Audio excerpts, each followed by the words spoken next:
എല്ലാവർക്കും സുഖമാണോ?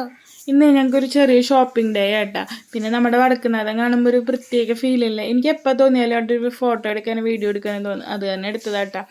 പിന്നെന്താ, ഞങ്ങളൊരു ഫാമിലി ട്രിപ്പ് പോകുന്നുണ്ട്. അപ്പോൾ അതിന് വേണ്ടിയിട്ട് കുഞ്ഞുനും ചേട്ടനും ഡ്രസ്സ് എടുക്കാൻ വേണ്ടിയിട്ട് പുറത്ത് പോകണം. ദിവസം പിന്നെ എനിക്ക് കുറച്ച് ആക്സിലറീസും വാങ്ങാണ്ടായിരുന്നു.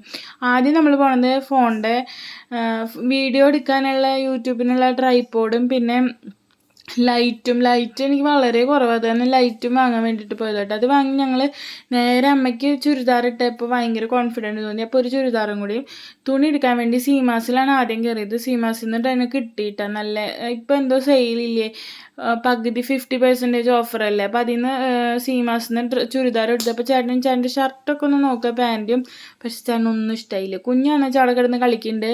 കുഞ്ഞിനെ എവിടെ കണ്ടാലും എന്താ പറയുക, നമ്മുടെ നെഹ്റു പാർക്ക് പോലത്തെ സ്ഥലമല്ലേ, ഇതിൻ്റെ ഉള്ളിലൊക്കെ കയറി ഇരുന്ന് കളിക്കുകയാണ്. അപ്പോൾ ഞാൻ ചീത്ത പറയണം, അതിൻ്റെ ഉള്ളിൽ കയറി ഇരുന്ന് കളിക്കലെന്ന് എവിടെ ഒളിച്ച് ഭ്രാന്തി കളിക്കും. പിന്നെ ഞങ്ങൾ അവിടെ നിന്ന് തന്നെ കല്യാണത്തിലേക്ക് വന്നു. അവിടെ നിന്ന് ഡ്രസ്സ് എടുത്തു.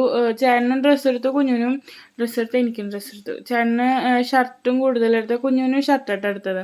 അത് കഴിഞ്ഞ് ഞങ്ങൾ മണ്ണുത്തി വന്നു. ബ്രഷൊക്കെ വാങ്ങണ്ടായിരുന്നു, പക്ഷെ അവിടെ നിന്ന് കിട്ടില്ല. അപ്പോൾ കുഞ്ഞും ചേട്ടനും കൂടിയിട്ട് അവിടെ കടയിൽ കയറിയിട്ട് ചോദിച്ചപ്പോൾ അവിടെ ഇല്ല എന്ന് പറഞ്ഞപ്പോൾ ഞങ്ങൾ മാടക്കത്തറയിൽ അവിടെ അടുത്ത് തന്നെ വീടിൻ്റെ അടുത്തൊരു കടയുണ്ട്. അവിടെ കയറിയിട്ട് ബ്രഷും സാധനങ്ങൾ വാങ്ങി കഴിഞ്ഞിട്ട് പിന്നെ കുഞ്ഞിന് വെള്ളം വേണമെന്ന് പറഞ്ഞപ്പോൾ ഉപ്പ് സോഡ വാങ്ങി കൊടുത്തു. അത് കഴിഞ്ഞ് നേരെ വീട്ടിൽ വന്ന് ഡ്രസ്സ് പാക്ക് ചെയ്യാണ്ടായിരുന്നു. അതൊക്കെ പാക്ക് ചെയ്ത് കഴിഞ്ഞപ്പോഴേക്കും എൻ്റെ തണ്ടലൊരു പരിവായി ഗൈസ്.